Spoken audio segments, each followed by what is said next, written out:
Welcome back to First Things First. Odell Beckham had season-ending ankle surgery on Tuesday. While the Giants have picked up his fifth-year option, Odell has expressed interest in securing a long-term deal this offseason. He's also expressed interest in being the highest-paid player in the NFL. Broncos outside linebacker Von Miller, also a friend of Odell, said they should pay him, quote, saying, "He should be the highest paid player ever, regardless of position. That's just the type of player he is, the type of impact that he has on the globe, the type of viewers that he brings, just him as a player. That makes up for him not playing quarterback. So he's a once-in-a-lifetime player." It's a lot to take in there. CC, what is your reaction to that?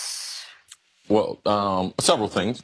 But first things first, he's not a once-in-a-lifetime player. We have had Jerry Rice, who played the position before him, and set the standard for which will always be the standard for wide receivers playing in the league. And even Jerry at his peak, I would have never said that Jerry should be the highest paid player in the league, even though I think Jerry is probably one of the top 5 greatest football players that's ever played the game. It's disproportionate. You can't appropriate that type of salary to a wide receiver, which is a dependent position. Well, what does that mean? The wide receiver is dependent upon the offensive line and the quarterback, and or do you have a running game? Who is the other wide receiver? All those things are critical for you to be able to do your job and do it effectively. Now, Odell Beckham, he is a great football player. All right? Now, Nick will probably argue that based up to this point, he's even better than Jerry Rice. But, No. But just wait a second. Just wait a second. All right. But over the course of time, I can guarantee you that Odell's numbers will not be close to Jerry Rice's numbers because they're not even obtainable. Jerry has set the standard so high. Odell is a great player. He should be compensated. He should be the highest paid receiver because that's the pecking order. All right? Julio Jones, a couple years ago, he was up for a new contract. They made him the highest paid. AB, Antonio Brown, last offseason, they made him the highest paid player. And actually, if we were having a fantasy draft and people were telling me, non-quarterbacks, would you rather have Von Miller or Odell Beckham? I'd rather have Von Miller because Von Miller has more of an impact on the game and on what they can and can't do than a wide receiver. So, Vaughn, I appreciate it. Much respect. Good shout out. That's your homeboy. You trying to look after him. But even Von Miller didn't say when his contract was up that I should be the highest paid player in the league. All right. So I think just to have an intellectually honest conversation, we have to disregard quarterback salaries. There is not going to be an era of football unless the game changes in a way no one can see coming, where the highest paid players aren't the quarterbacks. They are the most important players but Odell started the conversation by saying he wants to be the highest paid player, not the highest paid non-quarterback. I get it, but that's silly. It's not going to happen. He doesn't believe that. Nobody believes that that someone that doesn't play quarterback is going to make top quarterback money. Now, he can certainly make Mike Glennon money or mediocre quarterback money, but nobody... Well, the other wide receivers are making that money. Absolutely. Exactly right. So let's just remove the quarterbacks from the equation.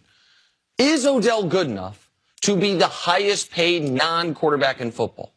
I think the answer to that is yes. Now, you can mention Von Miller or a healthy J.J. Watt. Some people would say, who's the best corner? Maybe they can have more impact. I think Odell is good enough, special enough, and offense is reliant on him enough. He could say, aside from quarterbacks, no one should make more money than me. But you said in the tease, Nick's going to say Odell shouldn't get paid. Kind of. I don't know, even given everything I just said about Odell, if it's the right move for this Giants team to pay Odell Beckham Jr. that type of money. I think Ndamukong Suh is a tremendous football player. I think when he was leaving Detroit, he was clearly one of the 2 most impactful guys in the league on the defensive line at that point in the league. I thought he was. I thought it was he and J.J. Watt. They did very different things, but I thought they were incredible, both the 2 most disruptive defensive linemen. Miami Dolphins made him the highest paid defensive player ever, and that has not helped him one iota get to their actual goals because the rest of the team is in such disrepair. And that's not nearly as much of a reliant position as wide receivers. D-line, you can't do it all by yourself, but you would agree it's not as reliant on nearly as many other people as the wide receiver is. Right. I think I checked Ndamukong Suh's stats last week. He didn't have one hit on the quarterback this season. But go ahead. Okay, I didn't say he's lived up to the contract in Miami.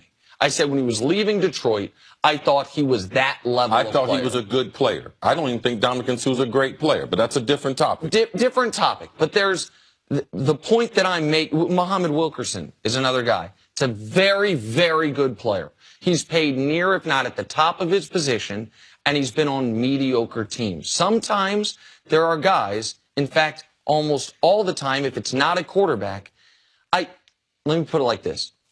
If your team isn't good, do you want to have the highest paid player at any position except for quarterback? You do. Can it ever be valued? But am I not correct in saying you do if you risk losing him? I mean, what does Odell get out of it if he's not going to get paid? Why would he want to stick around if he's not going to get paid? You said he wants to stay within the organization, but he wants to stay in the organization for a price. Of course. Yeah, and if he doesn't get that price, he's willing to walk. And are you willing to lose him to start, I don't know if you're calling it rebuilding, if that's the word you're using. Go ahead. So are you willing to lose him? Listen, I think the Giants have to have hard conversations this offseason. I think the hard conversations have to start with their quarterback and their head coach. And if they are deciding that, you know what, we need to move on from the quarterback, we are going to be hiring a new coach. Then the next conversation is when we are in a full-on rebuild. If we were, in fact, tricked by 2016, like Nick Wright was tricked by the Giants in 2016, it would appear, does it make more sense to pay Odell Beckham Jr. $20 million a year while we are rebuilding, or does it make more sense to try to recoup as many assets as possible for our best asset that then supercharges the rebuild? That's the question. I don't think the Giants are rebuilding. I think the Giants can get one or two offensive linemen, all right, that being through free agency or the draft. It's not a total rebuild. I believe Eli still has a couple more years left in him, and he has a couple more years on his contract. So that cap number is solid. But given the inflation in the salary cap, there's more dollars available. So typically, this is how most front offices do it, all right? At the end of the season, they rate their roster based on who is the best player, down to the 53rd player. And typically, the money, depending upon the position, is given out in that order. Now, the Giants, they've decided. They've invested over the next 5 years a tremendous amount of money in their defense. Correct. Now, how much money do they have available when they already have a quarterback that they're paying a great rate to? Now, Odell, where does he fall? It's probably going to be between $18 and $21 million that he's going to be looking for. So is it worth it when you have those dollars committed to the defense? And I would tell you it's worth it because they're only a couple players away. They are not rebuilding. And if they had addressed that this offseason, being via the draft or free agency, right, they can correct their problems and they will be a playoff team in 2018. This is a team also that is in complete disarray right now, and we're only hearing parts of it. I'm sure there's a lot going on behind the scenes besides the fighting and the bickering and playing time, and Odell's hurt, and there's issues with the coaching staff and all of it. They have a lot of questions to answer as they get through this season at 0-5. Well, right, and